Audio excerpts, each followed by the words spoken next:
ನೋಡಿ, ಯಾವುದೇ ಎಕ್ಸ್ಪರ್ಟೀಸ್ ಅಥವಾ ಎಕ್ಸ್ಪೀರಿಯನ್ಸ್ ಇಲ್ಲದವರು ಗ್ಯಾಸ್ ಮತ್ತು ಗ್ಯಾಸ್ ಸಿಲಿಂಡರ್ಗಳನ್ನ ಆಪರೇಟ್ ಮಾಡೋದಕ್ಕೆ ಹೋಗ್ತೀರಾ ಅಂತ ಹೇಳಿದ್ರೆ ಈ ಸ್ಟೋರಿಯನ್ನ ನೋಡಲೇಬೇಕು. ಹೊಸ ಗ್ಯಾಸ್ ಸಿಲಿಂಡರ್ ಫಿಟ್ ಮಾಡುವಾಗ ಎಚ್ಚರ ಎಚ್ಚರ.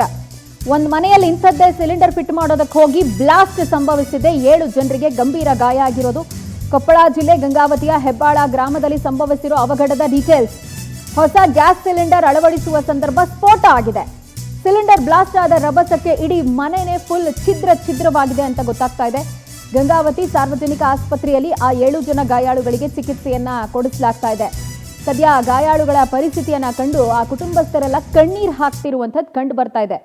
ನೋಡಿ, ಮನೆ ಎಷ್ಟರ ಮಟ್ಟಿಗೆ ಡೆಮಾಲಿಷ್ ಆಗಿದೆ ಅಂತ. ಆ ಮನೆಯ ಮೇಲ್ಭಾಗ ಶೀಟು ಅದು ತುಂಡಾಗಿ ಬಿದ್ದಿದೆ. ಈ ಹೊಸದೊಂದು ಗ್ಯಾಸ್ ಸಿಲಿಂಡರ್ನ ಫಿಟ್ ಮಾಡೋದಕ್ಕೆ ಹೋಗುವಂಥ ಸಂದರ್ಭ ಸಂಭವಿಸಿರುವಂಥ ಅವಘಡ. ಸಿಲಿಂಡರು ಆ್ಯಂಡ್ ಗ್ಯಾಸ್ ಸ್ಟವ್ ಎರಡನ್ನೂ ಆಪ್ರೇಟ್ ಮಾಡಬೇಕಾದ್ರೆ ಮೈಯೆಲ್ಲ ಕಣ್ಣಾಗಿರಬೇಕು.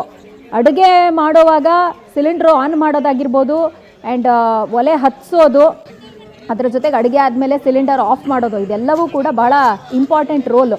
ನೋಡಿ, ಆ ಗಾಯಾಳುವಿನ ಪರಿಸ್ಥಿತಿಯನ್ನು ನಾವು ಗಮನಿಸ್ತಾ ಇದ್ದೀವಿ. ಎಷ್ಟು ಸುಟ್ಟ ಗಾಯಗಳಿಂದ ಅವರು ಬಳಲಿದ್ದಾರೆ ಅಂತ ಹೇಳಿ ಗೊತ್ತಾಗ್ತಾ ಇದೆ.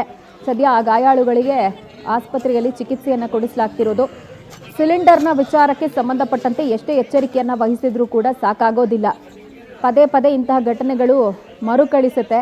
ಸೂಕ್ತವಾದಂಥ ಗೈಡ್ಲೈನ್ಸನ್ನು ಆ ಗ್ಯಾಸ್ ಸಿಲಿಂಡರನ್ನು ಕೊಡುವಂಥ ಸಂದರ್ಭದಲ್ಲಿಯೇ ಮಾಡಿರ್ತಾರೆ ಆ ಸಿಬ್ಬಂದಿ. ಬಟ್ ಸ್ಟಿಲ್ ಜನ ಎಷ್ಟು ಮೈ ಮರೆತು ಆಪರೇಟ್ ಮಾಡೋದಕ್ಕೆ ಹೋಗ್ತಾರೆ, ಅದರಿಂದ ಇಂಥ ಅನಾಹುತ ಸಂಭವಿಸುತ್ತೆ ಅನ್ನುವಂಥದ್ದಕ್ಕೆ ಇದು ಉದಾಹರಣೆ. ಈ ಬಗ್ಗೆ ಡೀಟೇಲ್ಸ್ ಕೊಡೋದಕ್ಕೆ ನಮ್ಮ ಪ್ರತಿನಿಧಿ ಶುಕ್ರಾಜ್ ನಮ್ಮೊಂದಿಗೆ ದೂರವಾಣಿ ಸಂಪರ್ಕಕ್ಕೆ ಸಿಗ್ತಾ ಇದ್ದಾರೆ. ಶುಕ್ರಾಜ್, ಯಾವಾಗ ಸಂಭವಿಸಿದ ಘಟನೆ ಇದು? ಗಾಯಾಳುಗಳ ಪರಿಸ್ಥಿತಿ ಏನು? ಎಕ್ಸಾಕ್ಟ್ ಆಗಿ ಗ್ಯಾಸ್ ಸಿಲಿಂಡರ್ ಫಿಟ್ ಮಾಡಬೇಕಾದ್ರೆ ಎಲ್ಲಿ ಲೋಪ ಉಂಟಾಯಿತು ಅಂತ ಗೊತ್ತಾಗ್ತಿದ್ಯಾ? ಎಸ್, ಖಂಡಿತ ಪ್ರಜ್ವಲ. ಏನಾಗಿದೆ ಅಂತಂದ್ರೆ, ಕೊಪ್ಪಳ ಜಿಲ್ಲೆಯ ಒಂದು ಗಂಗಾವತಿ ತಾಲೂಕಿನ ಹೆಬ್ಬಾಳ ಗ್ರಾಮದಲ್ಲಿ ಈ ಒಂದು ದುರ್ಘಟನೆ ಇವತ್ತು ಬೆಳಗಿನ ಜಾವ ಸಂಭವಿಸಿರ್ತಕ್ಕಂಥದ್ದು. ಏನೋ ಒಂದು ತುಂಬಿದ ಗ್ಯಾಸ್ ಸ್ಫೋಟಗೊಂಡಿದ್ರಿಂದ ಅದರ ಒಂದು ರಭಸ ತೀವ್ರತೆಗೆ ಏನು ಮನೆಯ ಮೇಲ್ಛಾವಣಿ ಮತ್ತು ಗೋಡೆಗಳು ಬಿರುಕು ಬಿಟ್ಟು ಸಂಪೂರ್ಣ ಛಿದ್ರ ಆಗಿರ್ತಕ್ಕಂಥದ್ದು. ಯಾಕಂದ್ರೆ ಬೆಳಗಿನ ಜಾವ ಈ ಒಂದು ಘಟನೆ ಸಂಭವಿಸಿದ್ರಿಂದ ಮನೆಯಲ್ಲಿ ಎಲ್ಲರೂ ಕೂಡ, ಕುಟುಂಬದವರು ಎಲ್ಲರೂ ಕೂಡ ಮನೆಯಲ್ಲೇ ಇದ್ರು. ಈ ಒಂದು ಸಂದರ್ಭದಲ್ಲಿ ಸುಮಾರು 7 ರಿಂದ 8 ಜನ ಮನೆಯಲ್ಲೇ ಇದ್ರು ಅಂತಂದು ಈಗ ಮಾಹಿತಿ ಸಿಗ್ತಾ ಇರತಕ್ಕಂಥದ್ದು.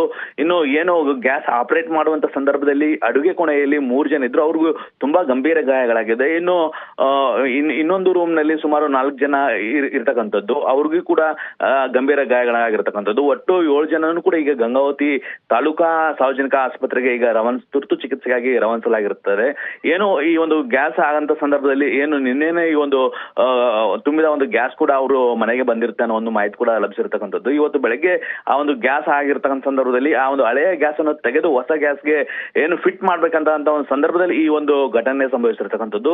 ಇನ್ನು ಪ್ರಾಥಮಿಕವಾಗಿ ನಮಗೆ ಸಿಕ್ಕಿರ್ತಕ್ಕಂಥ ಮಾಹಿತಿ ಪ್ರಕಾರ ಮನೆಯಲ್ಲಿ ಏನಾದ್ರೂ ಈ ಒಂದು ಗ್ಯಾಸ್ ತೆಗಿಬೇಕಾದ್ರೆ ಸ್ಟವ್ ಆನ್ ಇತ್ತಾ ಅನ್ನೋ ಒಂದು ಕೂಡ ಒಂದು ತನಿಖೆ ಮುಖಾಂತರ ಇದು ಮಾಹಿತಿ ಗೊತ್ತಾಗಬೇಕಾಗಿದೆ.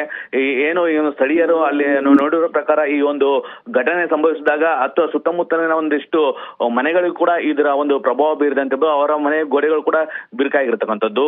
ಒಟ್ಟಾರೆ ಈ ಒಂದು ದುರ್ಘಟನೆ ಇವತ್ತು ಬೆಳಗಿನ ಜಾವ ಸಂಭವಿಸಿದ ಗಾಯಗಳ ಪರಿಸ್ಥಿತಿ ಇನ್ನೂ ಚಿಂತಾಜನಕ ಆಗಿದೆ. ಚಿಕಿತ್ಸೆ ನಂತರ ವೈದ್ಯರು ಏನ್ ಹೇಳ್ತಾರೆ ಅನ್ನೋದು ನಾವು ಕಾದು ನೋಡ್ಬೇಕಾಗಿದೆ Prajwal. Fine Shukraj, thank you ಡೀಟೇಲ್ಸ್ಗೆ.